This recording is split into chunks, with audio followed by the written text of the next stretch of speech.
Gul Panag now joining us as well, and you maybe be able to add your social media firepower to what's already happening out here. But Amit Ji is going to tell you what his concept of Mere 10 Gaz is, which I think is really simple and easy. You know, some of the campaigns that we've been involved in from very early days, I just felt that, you know, wherever we work, wherever we stay, if we can clean just 10 yards of space around us, then if everyone does that, wherever they stay or work or live, the whole city can become clean.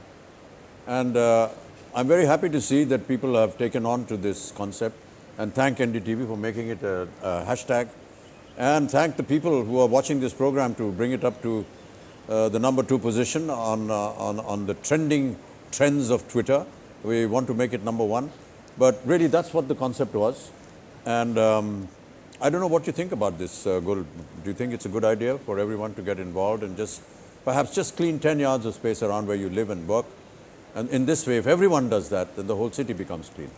Absolutely. I think, Mr. Bachchan, it's a fantastic idea. As someone once said, somebody very important, I can't remember who, that if 1 million causes found 1 million supporters, you wouldn't have any problems left. Yeah. And I think if all of us work collectively, and it's a lot of us, to make sure that the 10 yards around us are clean, and 10 yards, right? Yeah, 10 yards, correct. yeah. 10 gaz. 10 gaz. We would be completely sorted.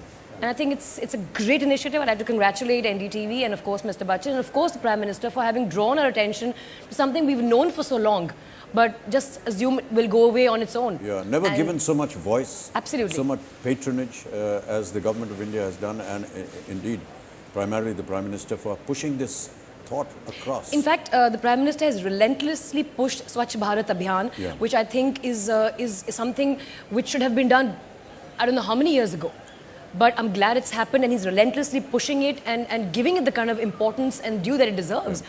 Because I think there's no greater litmus test of society than the way it treats itself. And in turn, if this is how we treat our own society and our own surroundings, we need to better it. That's all that has to be said. And I can tell you, Gul, if you look at those pictures that we've been showing since the morning, the number of people who've actually taken the call, who've gone out, who've organized cleanups, dozens upon dozens of schools, 40, 50 railway stations. Maharashtra government's done 300 locations.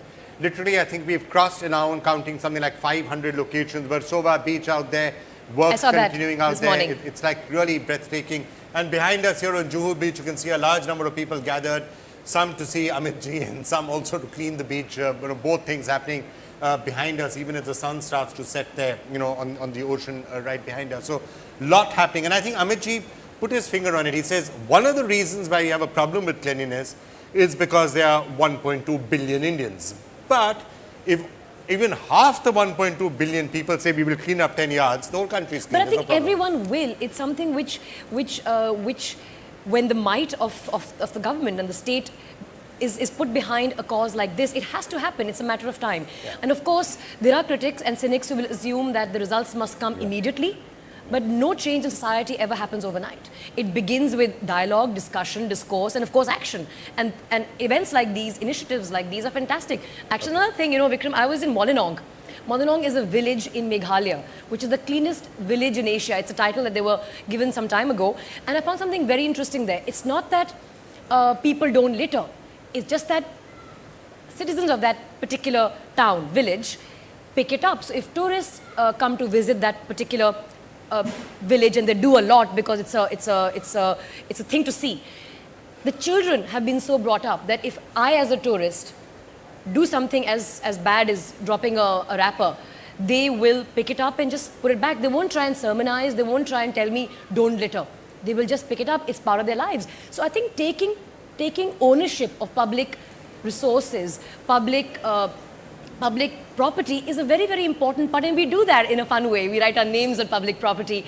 But what if we extended that? We should certainly stop writing I know our we name should, on public property. But that was, of course, in jest. But imagine if we took that concept of public ownership of public property to the extent where we guarded it, where we took care of it, where we left public toilets as clean as how we'd like them to be when we use them next.